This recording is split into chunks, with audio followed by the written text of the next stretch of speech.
Hi, welcome back. Let's go to the audio soundbites now. The hearings today up on Capitol Hill with the joint committee looking into what happened here. Well, not a joint committee, Republicans and Democrats. The House committee looking into the glitches and the problems of the website.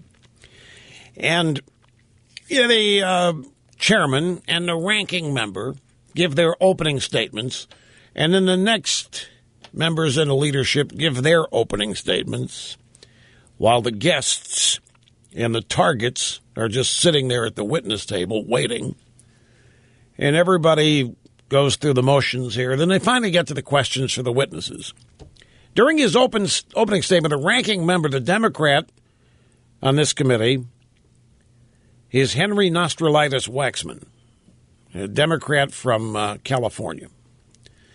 And here's a portion of his opening remarks. We have already documented a record of Republicans attempting to sabotage the Affordable Care Act, even by shutting down the government in order to try to repeal this law. Republicans have not shown us that they are trying to make this law work so far. If we want this law to work, we've got to make it right. We've got to fix it, not what the Republicans have been trying to do, nix it and repeal it.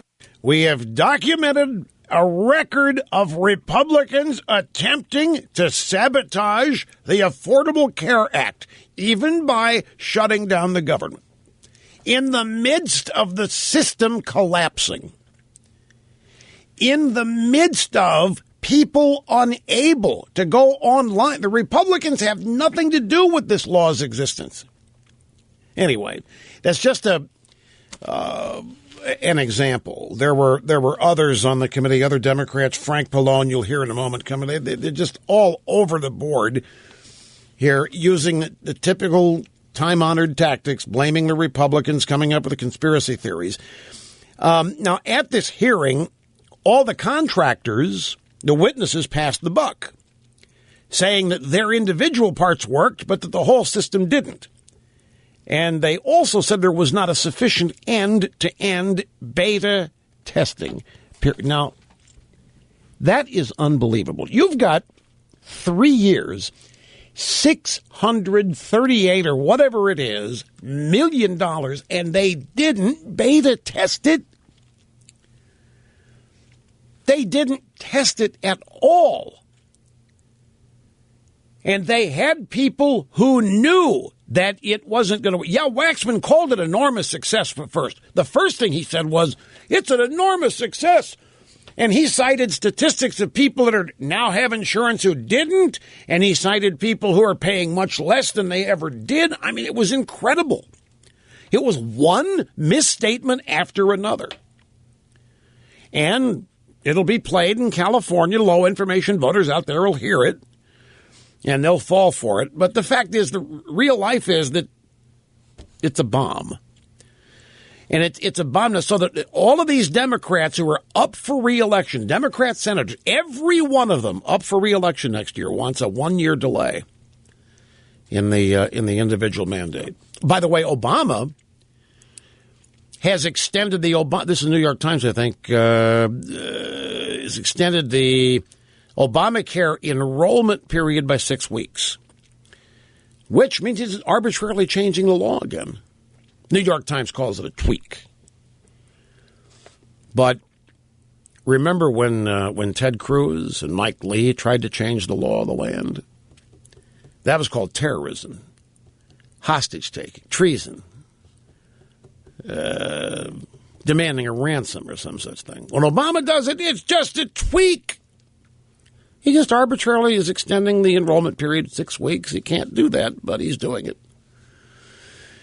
So here's a montage of the contractors passing the buck and then saying that there was no integrated beta testing, meaning after each individual contractor set his area up, they didn't see if any of it worked together. That's not their CNS. It's always somebody else's fault. The problem is they can't blame this on the Republicans. That's where this is falling apart. They can't blame this on the Republicans. Here it is. Here's what we saw. Isn't that a beta test? Wouldn't it put the different components together and see if the system worked? So here's what we saw.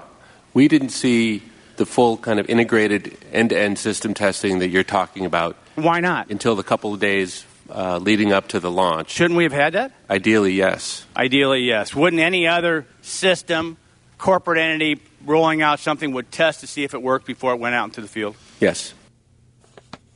Now, again, just raise questions about how in the world something like this happens.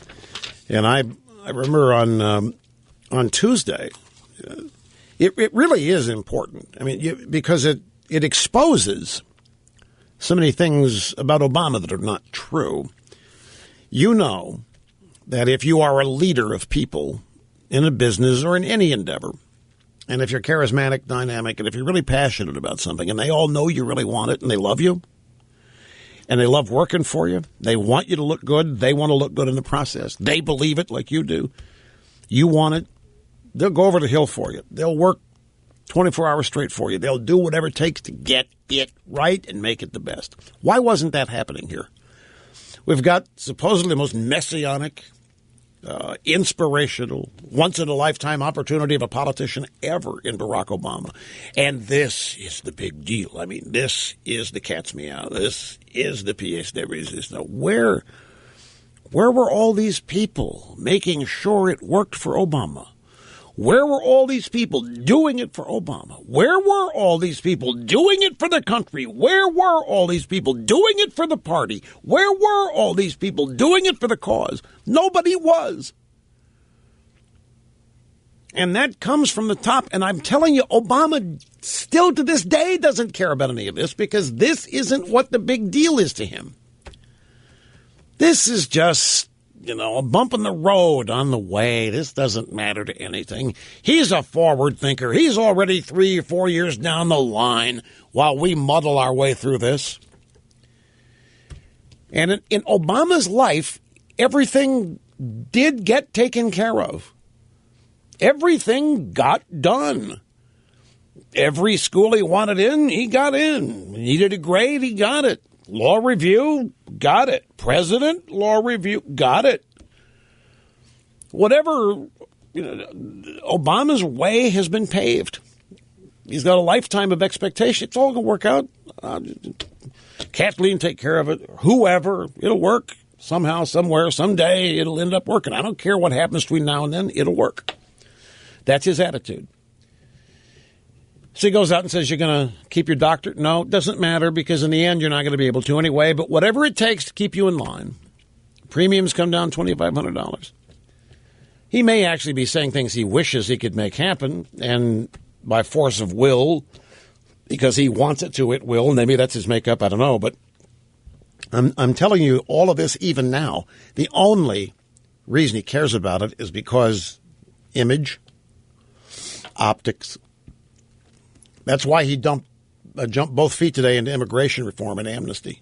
I mean, full boat.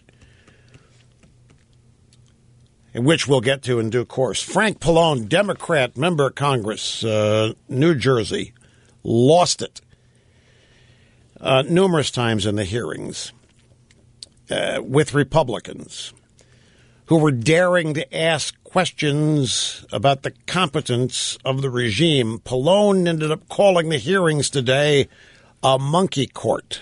So once again, here we have my Republican colleagues trying to scare everybody. Will the gentleman yield? No, I will not yield to this monkey court or whatever this thing is. This is not a monkey court. Do whatever you want. I'm not yielding.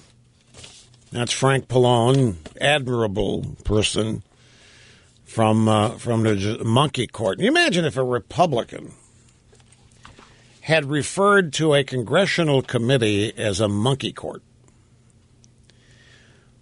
In the Obama age, can you imagine what would have? I mean, everybody would have forgotten the controversy over the Washington Redskins, and they would have been full bore into this monkey court business, and they'd have dragged Howard Cosell out of the grave to comment on it and everything else.